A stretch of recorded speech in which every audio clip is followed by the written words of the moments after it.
Hello, welcome to Blunt Tooth Knife Reviews. In this review I'm going to be showing and demonstrating, talking about the Cold Steel Master Hunter made of VG1 Sanmai 3 stainless steel.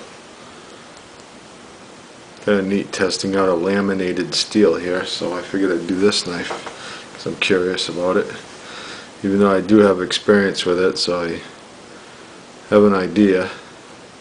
We'll find out how it does relative to the other knives on the tests. So, I'll tell you about the knife. It is about 9 inches long, handle included, blade 4.5, cutting edge, I'd say 4.25-inch cutting edge. So it's a medium size fixed blade heavy use knife. Bush knife. I would consider this an outdoor, take into the woods to do all your wood chores with sort of knife. Maybe not such a great chopper, but it could handle some splitting, or it should handle some splitting and wood carving and food processing and some really heavy duty use. That's what this kind of knife is for. And it is very high quality feel, as all cold steels are, by the way. On this side it says made in Japan. Some cold steels are made in Taiwan, some in China, some in Japan. Japan is not the same thing quality term wise as China.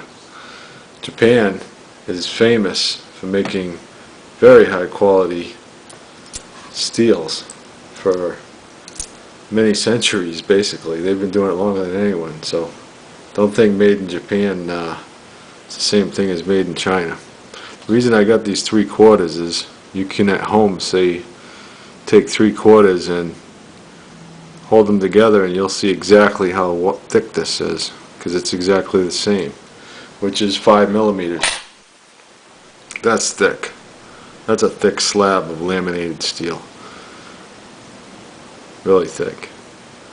One of the reasons I bought this, I saw it at a store, I didn't buy it online, and I held it and I really liked the gripping.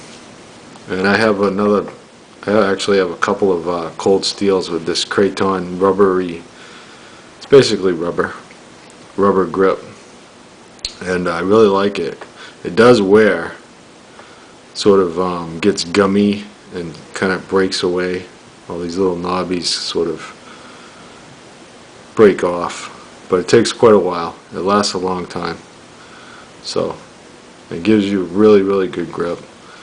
It's rubbery, so obviously that rubberiness is going to give you good grip. Got a little finger guard. It's all rubber. It bends. It's very stiff rubber though.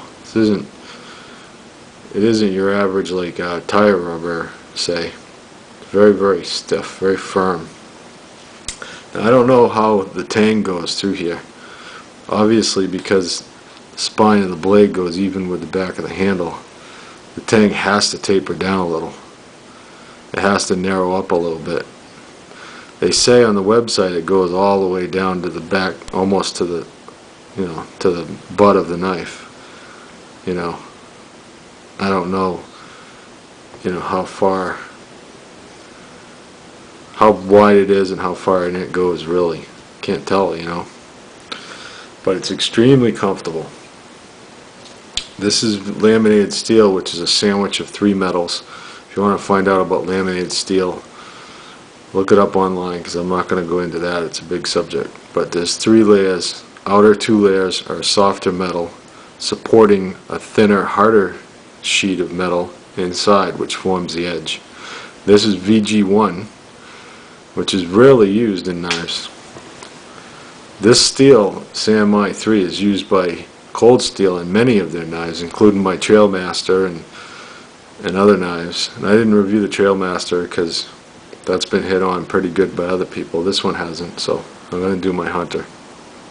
Master Hunter. But supposedly the outer layer, which is 420J2 on this, will give it flexibility strength, and the inner layer will give you that hard edge, that hard edge retention metal that you need for cutting. You know, so that's the idea of laminated steels. All of them have that premise. They're supposed to be the outer layer for strength and the inner layer for hardness. So, nice looking knife. Of course, it doesn't come with a paracord lanyard. I do this on most of my fixed blades because I like to have the support. If I'm using a knife really hard, if something goes wrong, gets yanked out of my hand somehow in use, I don't want it going flying or dropping into my foot, stabbing me or something. So, got a little safety. Also, you can use lanyards, by the way, like this. It helps you to improve your grip and keep you from going up on the blade. Just put it in and you crush your palm. I'm not get into that. Stay on the subject of the knife. And really, there isn't much more to say about it. It weighs 6.5 ounces, about 6.5, a little shy, I think. I did weigh it on a digital scale. I think it was 6 3/8 or something. But very comfortable handle and nice thick piece of steel. And I'm gonna go on with the test, and we'll see how this Sanmai 3 from Cold Steel holds up. On the testing, the more tests I do, the better. The more information we can gain from the test, because it's kind of a relative thing, where you can see how one compares to another. If you watch one test, it doesn't give you anything for comparison. So the more I do, the more we can get out of each one. So, you know, just a thought there. I'm learning a lot from the tests, so I'm going to keep going with those tests and see what happens. Keep learning. Not much else to say about this. Very simple knife. Flat ground, obviously. Heavy duty use, simple, medium sized fixed blade. Okay, this is the end of part 1. Watch part 2, and we're going to put it to use and see what Sanmai 3 Cold Steel does. Thank you.